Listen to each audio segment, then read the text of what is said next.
Salma teacher, ഒരുപാട് ചോദ്യങ്ങൾ വന്നിട്ടുള്ള ഒരു ഭാഗമാണ് ഈ ആൺപെൺ സഹോദരങ്ങൾ, അതിൻ്റെ ഇടപെടലുകൾ എന്നൊക്കെ സംബന്ധിച്ച്. അതിലൊരു ചോദ്യം ഒന്നുകൂടി എല്ലാം ഉൾപ്പെടുത്തി നമുക്ക് പറയാൻ പറ്റുന്ന ഒരു ചോദ്യമായി തോന്നിയത്, സ്ത്രീകൾക്ക് അടുത്തിടപെടാൻ കഴിയുന്ന പുരുഷന്മാർ അഥവാ മഹ്റമായിട്ടുള്ള ആളുകൾ ആരൊക്കെയാണ്?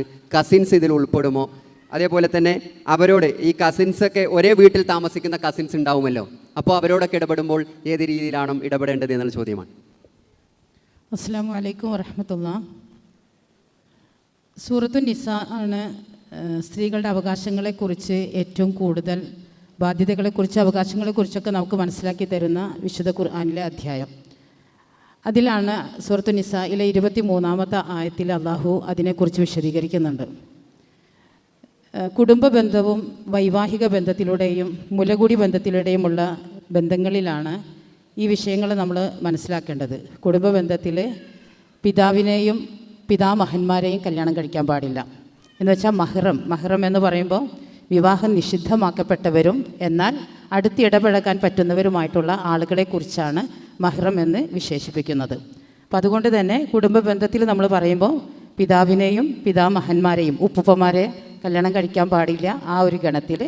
പിന്നെ മക്കൾ, അതേപോലെ തന്നെ പേരക്കുട്ടികൾ, പിന്നെ സഹോദരന്മാർ, മാതാവിൻ്റെ സഹോദരന്മാർ, അമ്മാവന്മാരായിട്ടുള്ളവർ, പിതാവിൻ്റെ സഹോദരങ്ങൾ, എളാപ്പ മൂത്താപ്പന്മാരായിട്ടുള്ളവർ, അതേപോലെ ആ ഗണത്തിൽപ്പെടുന്നവരെ ഒന്നും കല്യാണം കഴിക്കാൻ പാടില്ല. പിന്നെ വൈവാഹിക ബന്ധത്തിലൂടെ വരുമ്പോൾ ഭർതൃപിതാവ്, അതേപോലെ മകളുടെ ഭർത്താവ് കല്യാണം കഴിച്ചിട്ടുള്ള മുൻ ഭാര്യയിലെ മകൻ, അതേപോലെ പിന്നെ ഭാര്യ പിന്നെ ഇതേപോലെ ആദ്യത്തെ പിന്നെ ഈ വിധത്തിൽ വരുന്ന ആളുകളെ ഒന്നും കല്യാണം കഴിക്കാൻ പാടില്ല. അതിൽ കസിൻസ് എന്ന് പറയുമ്പോൾ നമുക്ക് ചിലപ്പോൾ ഒരു വീട്ടിലായിരിക്കുമല്ലോ എളാപ്പ മൂത്താപ്പന്മാരുടെ മക്കൾ, അതേപോലെ ആങ്ങള പെങ്ങന്മാരുടെ മക്കളൊക്കെ ഒരു വീട്ടിൽ തന്നെയാണ് ഉണ്ടാവുന്നത്.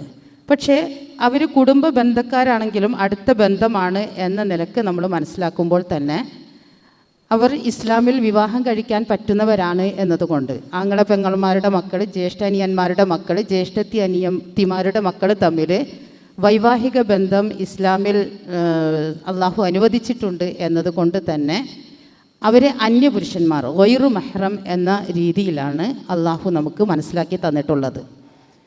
അവരുമായിട്ടുള്ള അപ്പോൾ അന്യപുരുഷന്മാരുമായിട്ട് സ്ത്രീകൾക്ക് ഷെയ്ക്ക് ഹാൻഡ് ചെയ്യാൻ പറ്റില്ല, പിന്നെ അവരെ ചേർത്ത് പിടിക്കാൻ പറ്റില്ല. അതേപോലെ അവരൊരുമിച്ച് ഒരു റൂമിൽ ഒറ്റയ്ക്ക് സംസാരിച്ചിരിക്കാൻ പാടില്ല, ഒരുമിച്ച് യാത്ര ചെയ്യാൻ പാടില്ല. ഇതൊക്കെ തന്നെയും അള്ളാഹു നിശ്ചയിച്ചിട്ടുള്ള നിയമപരിധികളാണ്. കുടുംബ ബന്ധമാണ് എന്ന നിലക്ക് അവരുമായിട്ട് ഇടപഴകുമ്പോൾ തന്നെ ഈ ഹദ്ദുകൾ, ഈ നിയമാതിർത്തികളെ പാലിക്കേണ്ടത് തീർച്ചയായും അള്ളാഹു നമ്മളോട് നിർദ്ദേശിച്ചിരിക്കുന്ന ഒരു കാര്യമാണ് എന്ന് നമ്മൾ മനസ്സിലാക്കേണ്ടതുണ്ട്. അതുകൊണ്ട് തന്നെ സംസാരത്തിൽ മാന്യത ഉണ്ടായിരിക്കണം. വലാ തഖ്ലഅന ബിൽ ഖൗൽ എന്ന് പറയുമ്പോൾ കൊഞ്ചിക്കൊഴഞ്ഞ് സംസാരിക്കാൻ പാടില്ല, പക്വമായ രീതിയിൽ ഇടപെടുന്നതിന് തെറ്റില്ല. വഖുൽന ഖൗലം മഅറൂഫ എന്ന് ഖുർആനിൽ നമുക്ക് കാണാൻ സാധിക്കും. അന്യപുരുഷന്മാരോട് സംസാരിക്കുമ്പോൾ സംസാരിക്കേണ്ട എന്നല്ലല്ലോ, മാന്യമായി സംസാരിക്കാം എന്നതാണ്.